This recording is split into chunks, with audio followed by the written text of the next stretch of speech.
From the home of American golf, broadcasting from 24 Golf Studios, right here in legendary Pinehurst, North Carolina, this is more than a golf podcast. It's where the love of the game meets the challenges, the stories, the moments that shape who we are.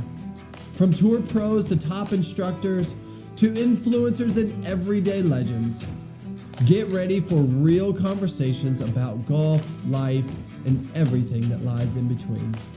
It's not just about chasing that perfect swing, it's about finding purpose in the pursuit. This is Inside the Swing. I am your host, Jeremy Lee. Are you ready? Let's tee it up. Adam, it is great to see you again. I am so glad that we're getting to do this again for part 2 of the podcast with you. I know you're back in Australia now, but hopefully it's not going to be too hard to get through this again. So I appreciate you coming back on the show. It was a pleasure. We had a good time last time, so it's not too hard to have times 2 of it, and it'll be good fun to have that chat again. Yeah, absolutely. And sometimes in the podcasting world it's like I said in the first episode, man, we try so hard to practice and we try so hard to do the setup, just like in a tournament. And then all of a sudden it just doesn't work like you want it to, right? That's right. And all you got to do is turn up again and repeat and keep trying. Well, we're going to try to make this episode as good as the part that they did not hear, because that was a fantastic episode with you. And it was hurting on my heart that we didn't get to hear that. But I am so excited to talk to you again. I actually consider you a friend now. We've had a couple of conversations and just talking about all that you're doing. But I really want to jump into, letting our listeners know or hear kind of your childhood. I really want to take a deep dive into where you started, where you went. We're going to talk about your dad and what his sacrifices were. But let's just start off with, how'd you get started in the game? I was always very big into sports. My dad was really big into sports. So my mum and dad, they split up when I was about 10, but remained very good friends to this day. They're still besties and really kind of gave me every opportunity when I was in, growing up, etc. But all my attention was towards sport, and I grew up just loving cricket, so I was very big into cricket and wanted to be a cricketer. But around the 13 years old, I started to, I turned on the TV one morning and it was the Masters was on, and I saw that 16th hole at the Masters, and I was just like, wow, this is incredible. And I still to this day remember going and finding, my dad had some clubs, grabbed some clubs and some balls and went out to the park before school it was, and just started hitting balls and had a love for it from that moment. So about 13, and then it was just, I was hooked, and that was really the only thing I was ever going to do in my life. That I was thinking. Yeah, and that's really incredible, because at 13, I think about, you think about coaches today. And you think about just junior athletes in general, whether it's cricket or whether it's golf or football or whatever. And most people would say if 13 was the first time you ever picked up a club, there's no way you're making it to the tour. And that's amazing. I guess I didn't pick up on that the first time. When you say you never played golf ever before then?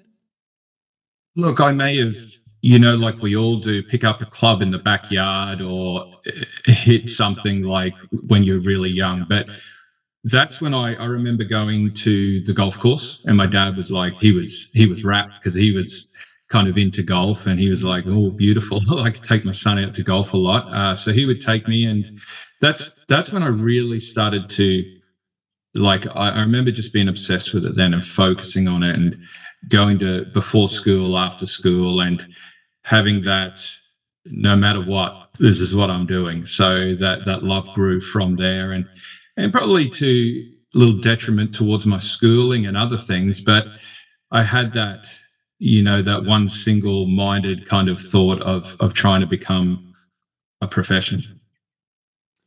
Yeah. And so, starting at 13, taking it seriously, that would put you in eighth grade. That's right. So year 8, and obviously I went to school and did all that, but I would get picked up by my friend who was a greenkeeper, and he would start at like 5 o'clock in the morning, and I'd get picked up, go to school, then get dropped off. Go to the range, get dropped off at school. Then I'd get picked up to go back to golf after school. So, I kind of just got into that routine. And I guess because of that, at 13, I was able to move up quite quickly because of the time I would put in. Well, yeah, and that's interesting because, I read, a little bit of your background, through articles and different things, some different stories about you. And it said that you had a tremendous junior career. So that's even more shocking that you didn't start till 13. So tell me about that. So, I mean, I guess you're the testament that, hey, it just takes hard work. It takes dedication. No matter when you start in life, that you're able to get there. How long did it take you to start winning tournaments on the juniors? Well, I won junior events like C grade, B grades, and stuff like that. So I would never have said that I was a superstar junior. Like, I played in junior events with Adam Scott, who was a superstar, and a few others like that. And I wasn't up to that level. He was about a year ahead of me. So I wasn't at that level, but I did well around my area. And then when it came to, the Australian and national side of things, he pretty much dominated with a few others. But I kind of kept learning, and then through the amateur ranks, I did quite well and moved my way up to kind of give myself the opportunity to go, hey, I'm ready to turn pro now. So, I was good, but I wasn't like a superstar or anything like that.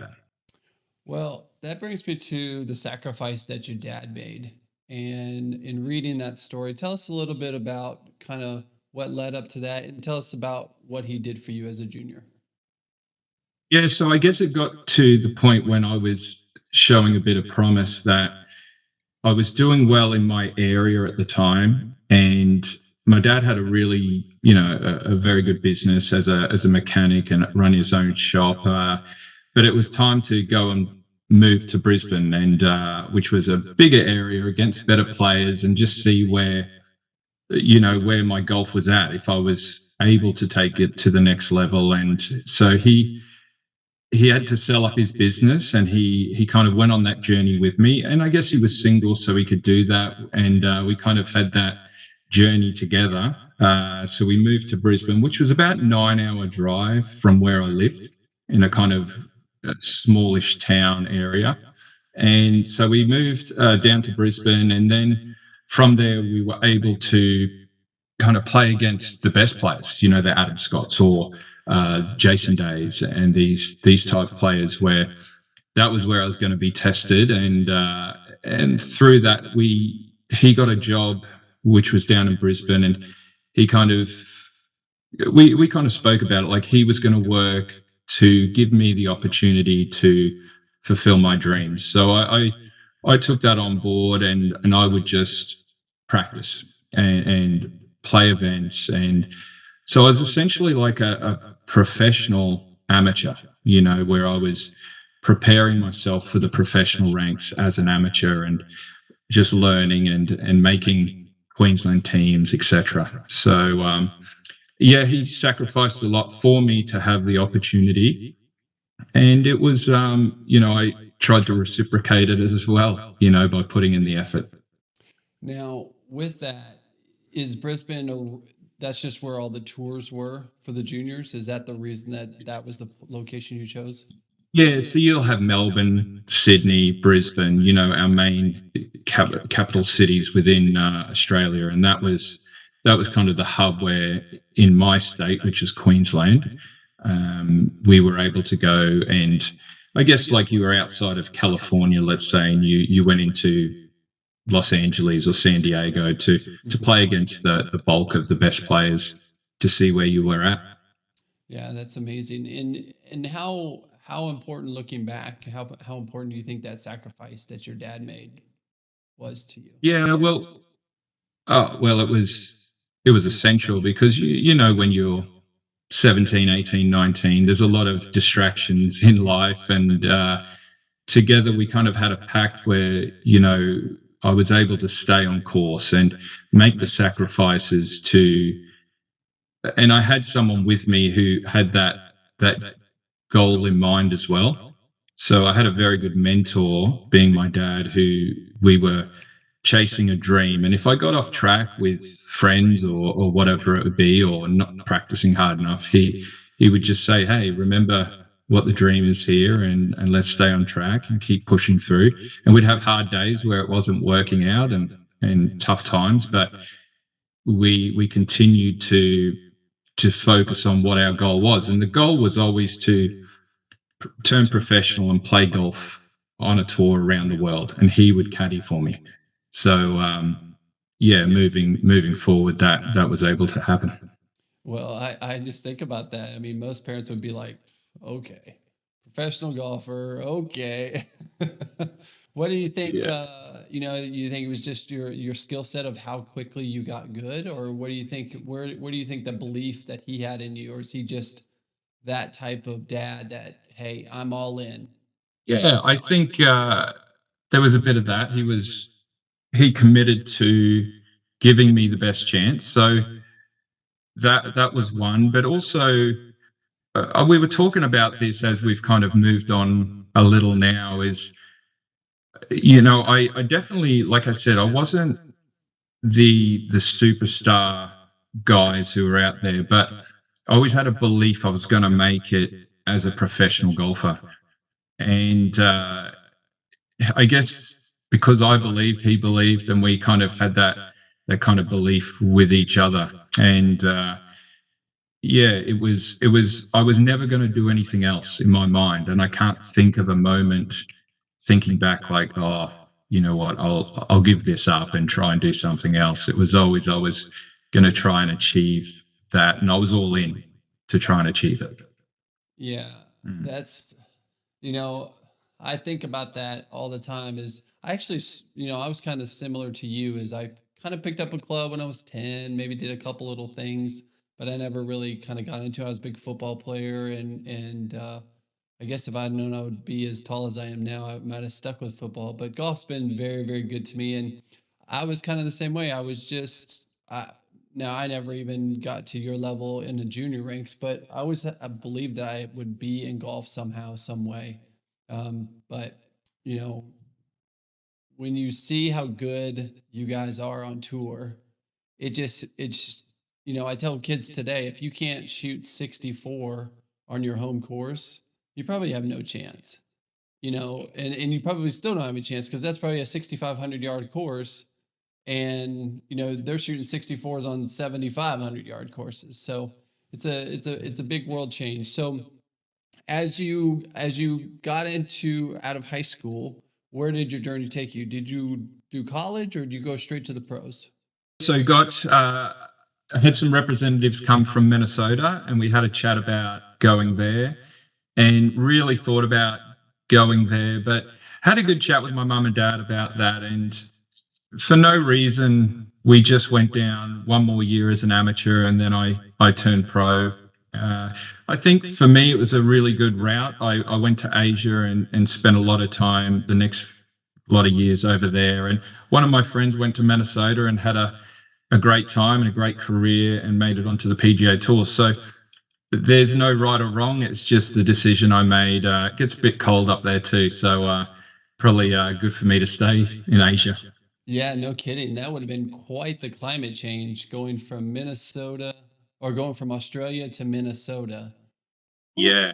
And a shorter season. There could have been a lot of, yeah, I can completely understand that because going from a year-round season, you're year-round in Australia, I'm assuming. Yep. And Absolutely. and so going to that to a 6 month season in Minnesota, at that Yeah. time there wasn't much indoor opportunities. So I could see how that could be a detriment to your game. Yeah. Yeah, no, I'm happy with the decision I made, and but I do believe these days, if for youngsters, if you're going to try and make it on the PGA Tour, the college system is certainly a fantastic platform for you to play against those guys coming up and be in that environment and learn from playing against them every week. And like you just said before, you got to shoot 65s and 66s these days and feel very comfortable doing it, and do it on multiple courses, different courses and challenging courses, and even easy courses, where everyone in the field can win and shoot, 25 under. So you have to be, prepared for that. And that's a great, platform. Yeah.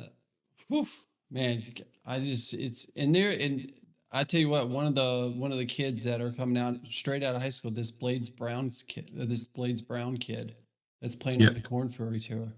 I mean, to go out and shoot 61 as a 17-year-old, 18-year-old, just barely 18 if he's 18, and going out with the big boys. I mean, Corn Ferry's no joke these days. I mean, they are playing some unbelievable golf, and Yeah. especially with no Q school and different things like that. So you went to Q school, straight into Q school when it was back the normal Q school that you played 6 rounds. Yeah.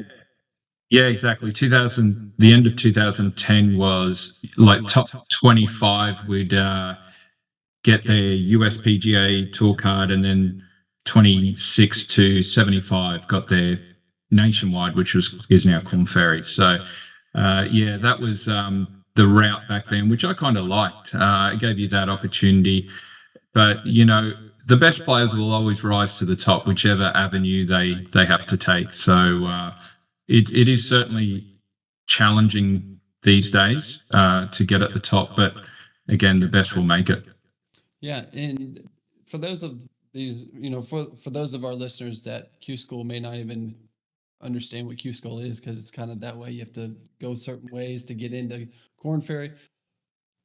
Give me a little bit about your Q School adventures. I know it's super hard, 6 rounds. Kind of give us a little bit of a rundown of how that went and how it led to you making to the tour.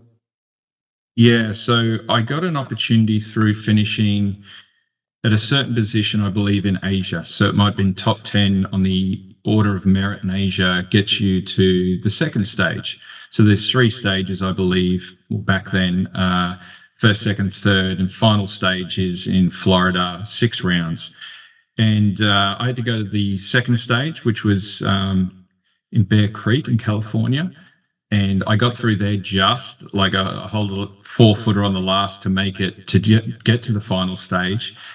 And then the final stage it's like, I guess, Navy SEAL Hell Week or something, like not as extreme as that, but it is a mental test, and you have to be on from day dot to the finish of all those holes. And it's a, and it should be like that. It's hard to get on the tour. And through my week there, I was doing quite well, and I was inside. My main goal was to get that nationwide tour card, Corn Ferry tour card, and I was around the 50th mark heading into the final round, but the nerves are off the chart. And I started that final round with, I think I was 4 over after 9 holes. And I remember because I'll never forget this day, because it was in Orlando there, and it was 0 degrees, so 32. Your 32. Fahrenheit. So, and it was freezing, and I didn't expect that in Florida.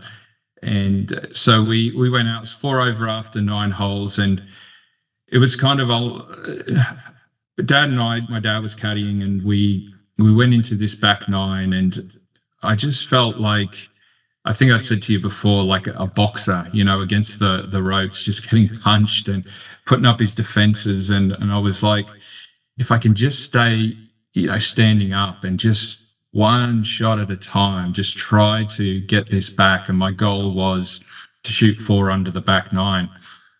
And I think I birdied like the 12th hole, and then I birdied the 14th, and I get to the 16th, and I hole like a 50-footer, this absolute snake putt, and and then I birdied 17, which is a short par 5, I believe, and get to the last hole, and all I needed to do was par it. I've hit it down the middle, then I've got a gap wedge in, I knock it on the green, but about 30 foot.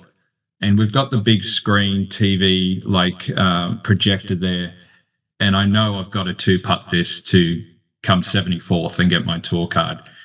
And it was blowing, it was freezing, and I hit this putt from 30 foot, 10 foot short, and now I've marked it and waiting. And I was thinking there, just like, wow, this is everything on the line here. And I just went into, and I spoke to you about the process and just completing the process. And, I went through my process, hit a good putt, hold it, and was able to sneak through. But it was shooting 4 under that back 9 and holding that putt. That's the most pressure that I've ever come across. And it was good to all that work to pay off. And for me, that was my most pressure situation. Yeah, I can imagine making the turn and knowing that you have to shoot 4 under on 9 holes to make it to the PGA Tour. I don't know if there's any other bigger pressure than a major, other than a major, probably. Yeah, exactly. It was a lot of relief, and I got my card for that next year, and I think it had 18 events, and so it was a lot on the line. You're either there or you go home. Unbelievable. So that took you to the Korn Ferry Tour, or what used to be the Nationwide Tour, correct? Yeah. So I played how many events? I played 18, I believe. Okay. Yeah. So walk me through that first year on tour and give us a good insight of what that life is. You've made it, you've done everything, you've worked your butt off now for 6-7 years, I assume. Is that where we're at now? Yeah. 13. Yeah, 20? yeah, exactly. Yeah. Walk me through that first year, and not only how hard it was to get there, now how hard is it to stay? Yeah, well, that is the big thing, right? You've made it there, but it's about staying there. So I guess looking back, I had a sense, and I would feel guilty about, not guilty, just that I'd made it a little bit like, hey, I've made it to America. I'm now going to kick off here. And I think that can happen with a lot of people where my goal was to make it to America. I should have set that goal to make it to the PGA or to win and etc. But I'd made it to America, and I'm playing, and it was tough. Like the reason why, and people told me it was almost harder than the PGA Tour, and I was like, I don't understand that. But when I played, I kind of understood. So if you've got, let's say, 144, 156 players each week, the courses aren't necessarily very hard on the Korn Ferry Tour. So it allows 156 guys can win that week. Everyone's in the mix, right? Where compare it to the PGA Tour, where a lot of courses are horses for courses, and where you got RBC Heritage is a lot different to Bethpage Black, so sure. Those courses, and you can pick what courses really suit you. I didn't feel that way on the Korn Ferry, where it's you better get out there and again shoot 65 every time you play. So a couple of stories that happened that year. I think I was playing in Omaha, I think it was, and I shot 65, and I was leading. And on the weekend, I shot even par 71 and 69, and I finished 27th. So I just got lapped by shooting just okay scores, which aren't terrible, but you got to keep shooting those 65s. And I missed 3 cuts in a row by 1 shot and 1 person. And I was 4 under, 2 under, and then 6 under. and I You missed missed by the one cut. shot, one person. Yeah, yeah. Wow. So so I remember missing when I was 6 under and in the BMW. I think it was a 3 round, but I was playing beautiful, and I still missed. Cut was 7 under. Yeah, 7 undercuts. Yeah, yeah. I mean, we're not seeing, PGA Tour, whether it's the harder golf courses, longer. Do you think it's set up harder? Or you think it's longer? What do you think the major difference is there? Yeah, I think they're tougher. They might have some more rough up courses. Are like I said, they're different. They've got some courses like the Heritage where it's predominantly shorter. Hitters do really well around there, tighter, where you've got longer courses, maybe Bay Hills and courses like that where you'll get a longer hitter. So you can pick and choose what work for you. Where I found, yeah, the Nationwide was just bombs away and kind of go for it and make birdies. And Yeah. that brought the whole field into play every week. So you knew you had to keep shooting 65s, which again is a great test, and the best players will make it through. Whew. Yeah, that's yeah. I mean, it's the Bryson DeChambeau type of play. Hit as far as you can, put a wedge in your hand, and see if you can't make birdies. Yeah, It's yeah, kind of how certainly Mondays golf. are too, right? Monday Yeah. qualifiers. It's like I remember Oh playing in yeah, one, and it was like 9 under. 9 under yeah, was what qualified, and I was like, oh, that's another level. Like, yeah. I And can't even and imagine. shooting 9 under or 10 under on any course is very good, no matter if it's easy or not. So you still got to do it. Yeah, it's for sure. So, Mhm. as you're making it through the Corn Ferry Tour nationwide at the time, like, give me some of your mental things that you had to deal with. I mean, obviously you started missing cuts, so I can only imagine. You've put all this work in, you've made it, and now you're like, what the heck's going on? Yeah, well, I guess it was certainly a step up, and like wow, everyone's good here, Mm. and you every week you're competing against a full field to try and do really well. I loved it. It was an incredible experience. Like I haven't played the PGA Tour, but how we got looked after on the Corn Ferry was amazing. But yeah, it's tough. You especially coming from Australia, and the blessing was I always had my dad with me, so I had that comfort of a family member or a best friend, and that was a great journey together. But it was tough when you're the worst feeling for a pro golfer is Saturday morning waking up and you're not playing on the weekend. It is, you've spent maybe 2.5 grand to be there. You're not earning any money to be there, and you've got to get, to the next event.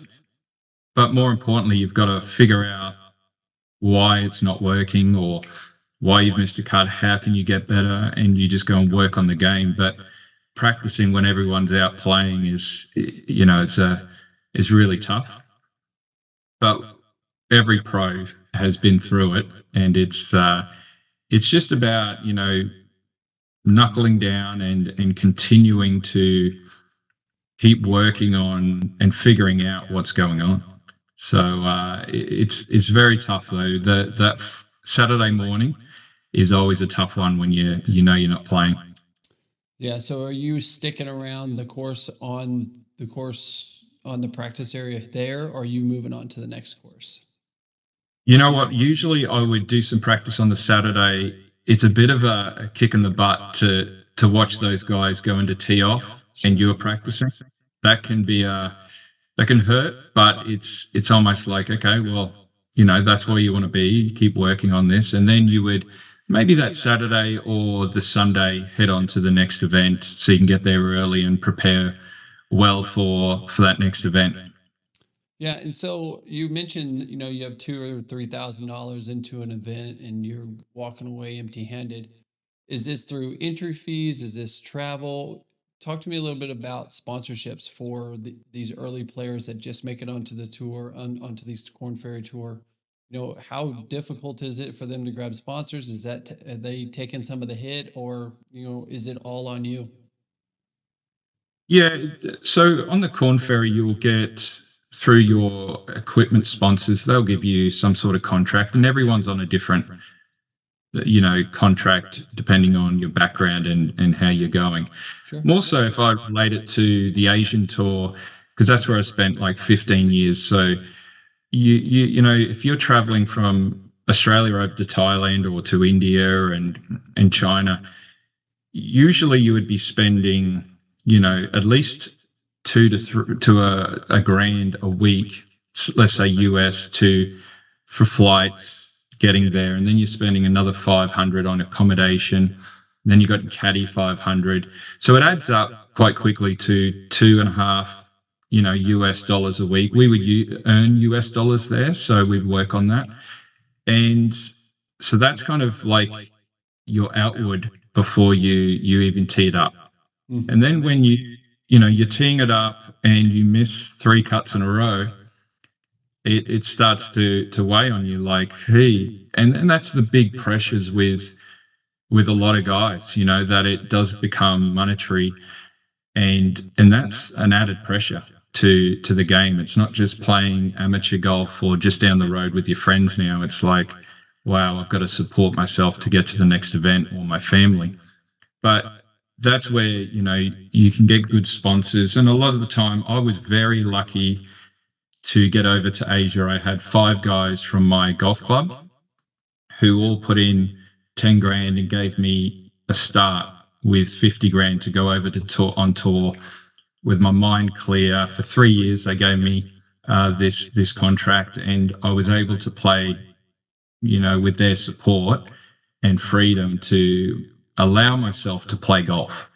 And it was beautiful. So after 3 years, we'd always been in contact, but sat down with them and I paid them back their money. I had money and I was able to continue with my career, and still friends with them to this day. But they gave me my start.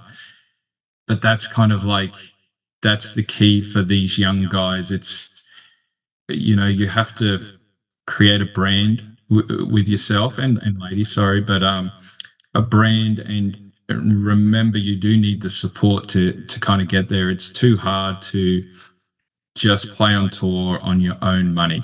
It really is. You need that support, and there's a lot of people out there willing to support a young up and coming golfer who dedicates himself to a dream, and they're willing to back you. Yeah, and so you're coming off the Corn Ferry, you're on the Asian tour now, and so it took you quite a few years before you actually got into the winner's circle. So let's talk about once you finally got there, how many years did it take you to get there?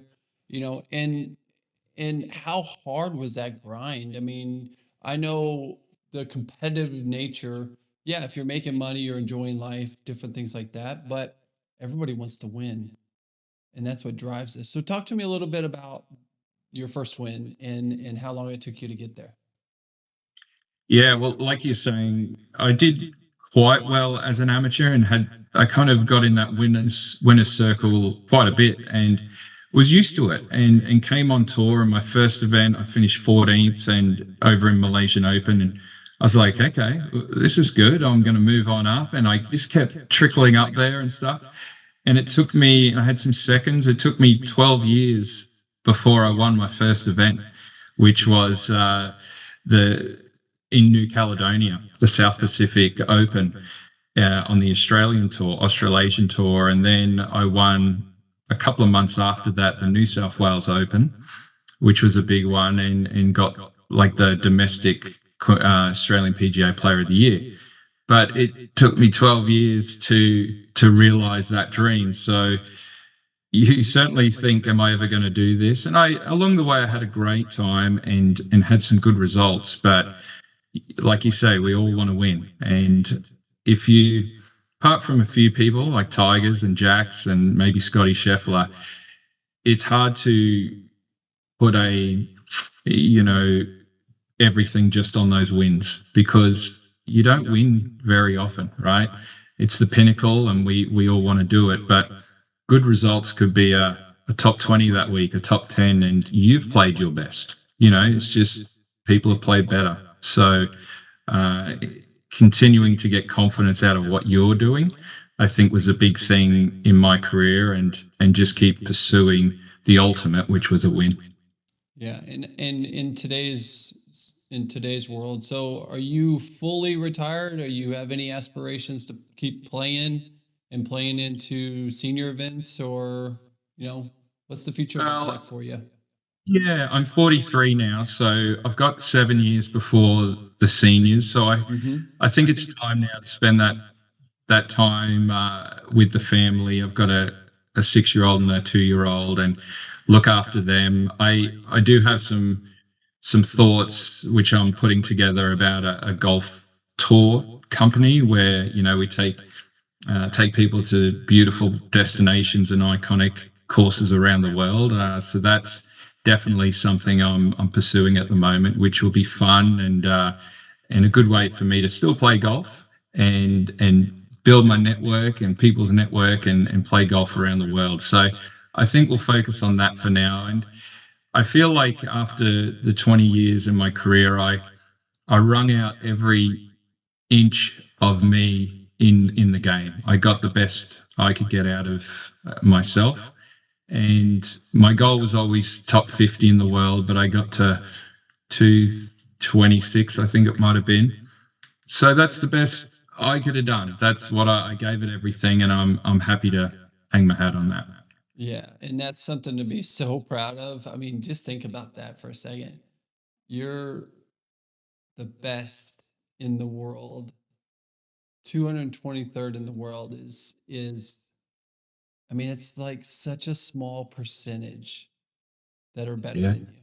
Like Yeah. 0.0001%. Like, it's unbelievable to get to that level of play, and I want to congratulate you on that, because I know it's hard work, and I know the glamorous life of the top 10, they're jet setting everywhere. And, you know, obviously we know with Tiger now that there was a lot of off course temptations and things that pull you away. Um, Yeah. and, in your younger days, before marriage and before family and all that stuff, how big is those temptations for these golfers? Are they facing those on a regular basis? Or is it, because you think about it, like, we have the PGA Championship coming up here in a couple weeks. Charlotte is an amazing city. And you think about that as like, you don't really see tour pros out. And I've been noticing, either they're going to super high end restaurants or they're keeping it quiet. Is that kind of is that kind of the way that tour life is? Or, do people kind of like to get in trouble a little bit? No, you know what? To compete these days. We're athletes, essentially, and you're playing for big money. You need to be eating well, getting your sleep, not going out. I'm not saying that people haven't gone out and had a good time at times, I think John and Daly's still going out. that's right. Yeah, he's still having a good time. And there's a few who get away with it, right? There's a Yep. few. Sunday nights were always, there was, especially in Asia, there was always a party put on for the players, and you would be able to have a good time there before you travel off to your next event. And they would love you to be a part of it. But I did always notice that the best would say no to those things. They would sacrifice the temptations, to become better. They would be in bed early and miss those things, and be up early in the gym or practicing and getting ready for the next event. So it's yeah, it's certainly, what are you willing to sacrifice, and the discipline that you put in. But you can have fun and have a good time at the right time. Yeah.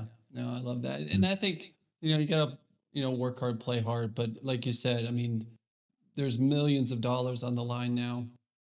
Yeah. People are, that takes precedent. And, on the off weeks, I've been noticing, you think about on the PGA Tour, a lot of these guys are married younger.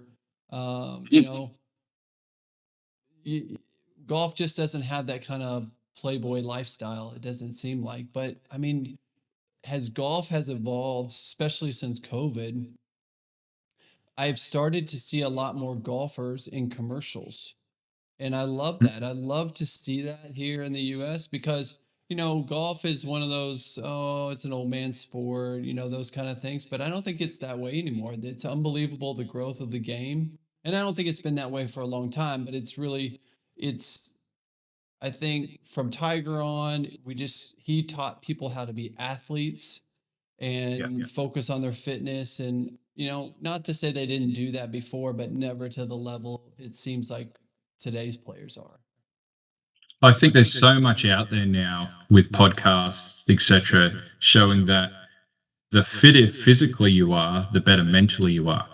And as golfers, you want to be fit mentally, right? And the you do those things right, drinking, eating, fitness, and doing all that will relay over to your golf game and your mindset.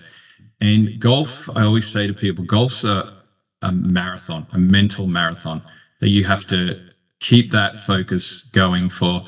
It's not just 9 holes or one day, it's 4 rounds and the practice rounds and everything like that. So you got to be on, and you can't just be kind of zombied through the day, like on autopilot. You have to be heightened and focused when you're playing. So, and all that relates back to, and like you say, they're marrying young and having a good wife at home, which I have, and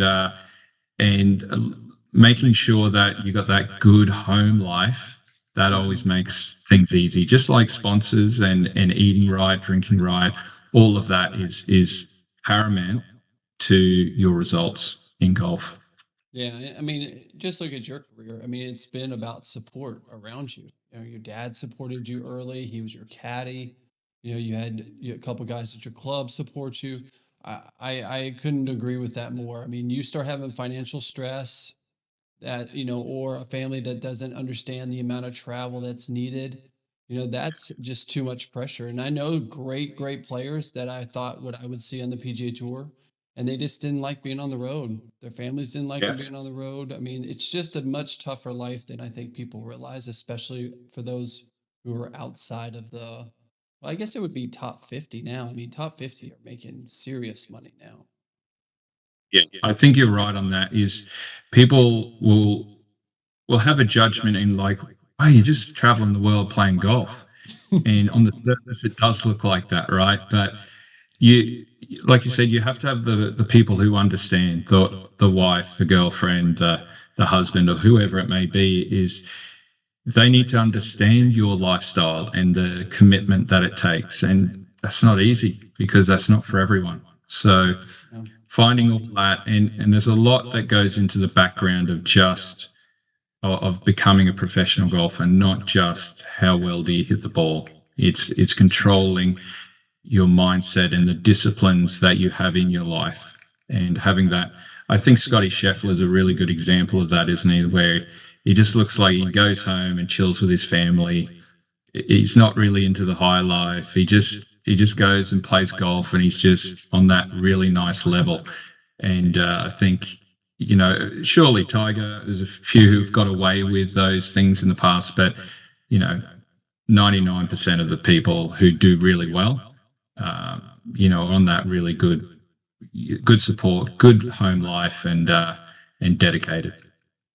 I want to hear some, give me some good rounds that you've had or some experience that you've had with top players. I know you had mentioned last time you played a couple of rounds with Freddie, which we all, as in our age group, we all, man, just to play around with Freddie would be so cool. So give me your most favorite round or your favorite round that you had. Yeah, that was pretty cool. I played with Freddie in Macau, and I got asked by a friend, do you want to join us for a round? I was just by myself that day, and I said, yeah, sure. And I went up to the tee, and lo and behold, Freddie Couples was in our group, and we were in buggies because it was a tough walking course in Macau. And he goes, can I hop in your buggy, Adam? And I was like, yeah, sure. And we just had a really good day and hit it off. And he goes, do you want to come to dinner tonight? I'm just going to this place. And I said, sure. And we had an awesome night, and we went back. I was at the course the next day, and he's calling me Blythy by then because we're best mates by then. And he's like, dinner tonight? And he took me to dinner the next 6 nights at the tournament.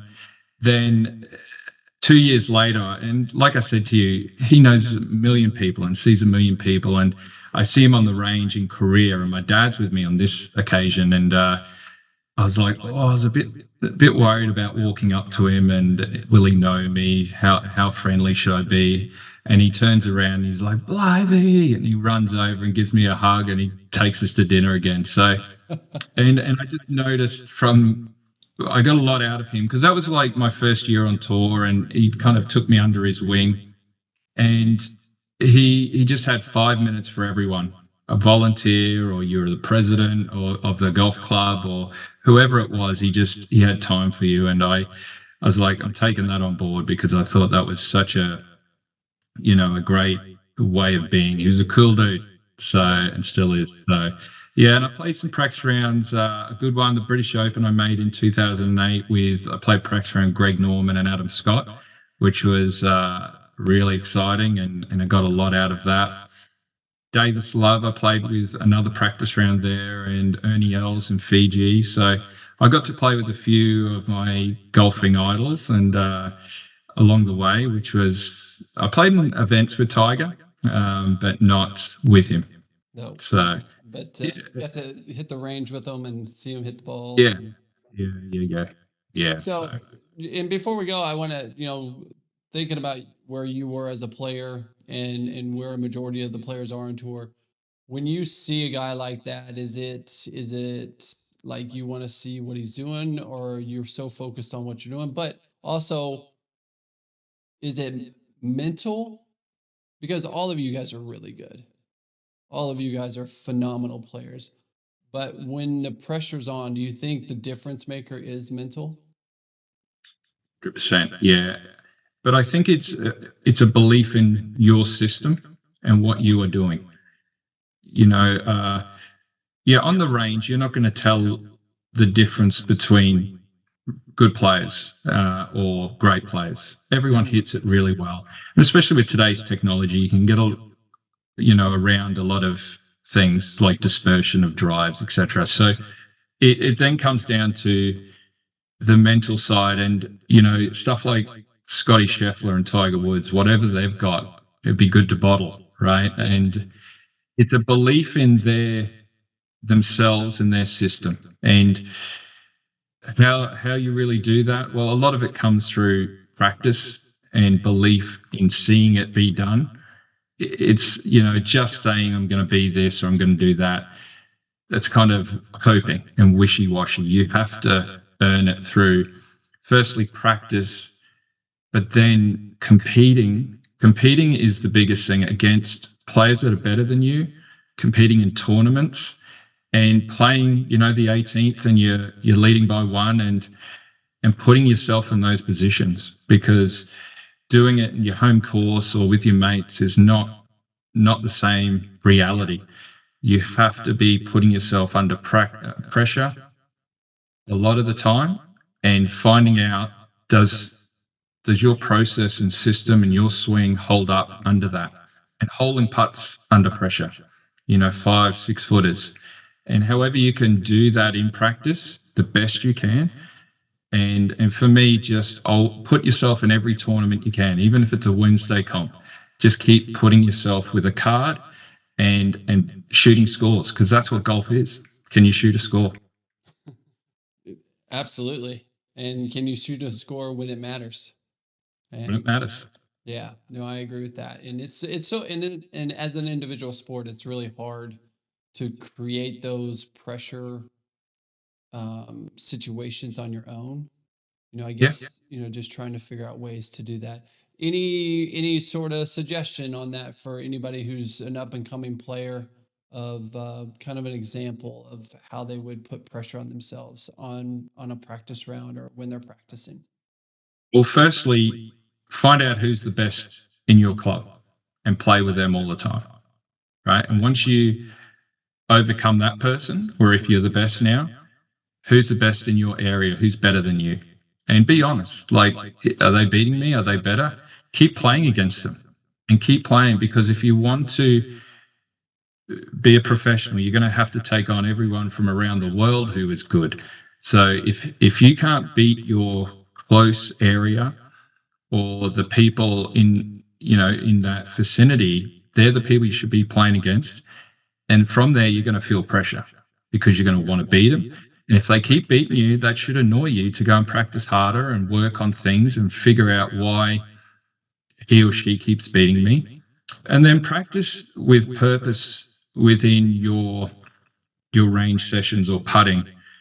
Putting, one of the hardest ones I ever did was it could be anything, like I have to hold 10 6-footers before I leave and go home.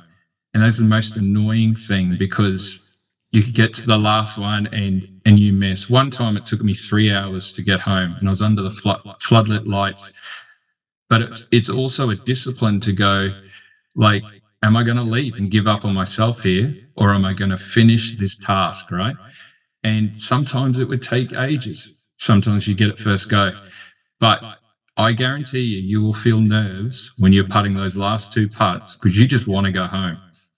So you can create pressure, but there's got to be consequences, right? So that's how you build that pressure. Love it. Love it.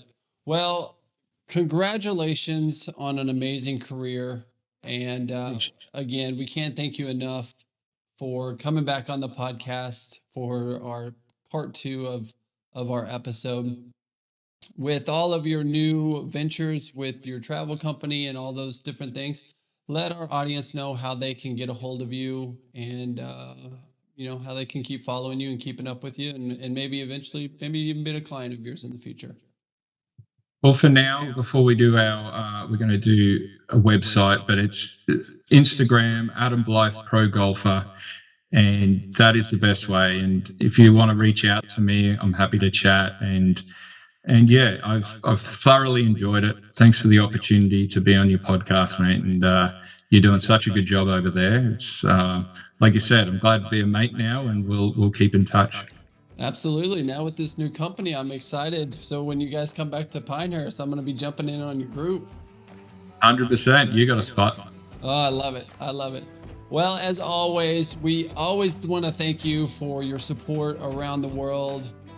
Adam, all the way from Australia, just super excited to grow this podcast and really help grow the game. And that's what this is about. Also, if you're coming to the Pinehurst area, don't forget to check out our indoor golf club. This is the home of Inside the Swing podcast studios. And we are very excited to welcome you here, whether you want to tune up your game or you just want to have a night out to have a little fun with your buddies after a round. But as always, practice with a purpose. This is Inside the Swing. I'm Jeremy Lee, and we'll see you on the tee.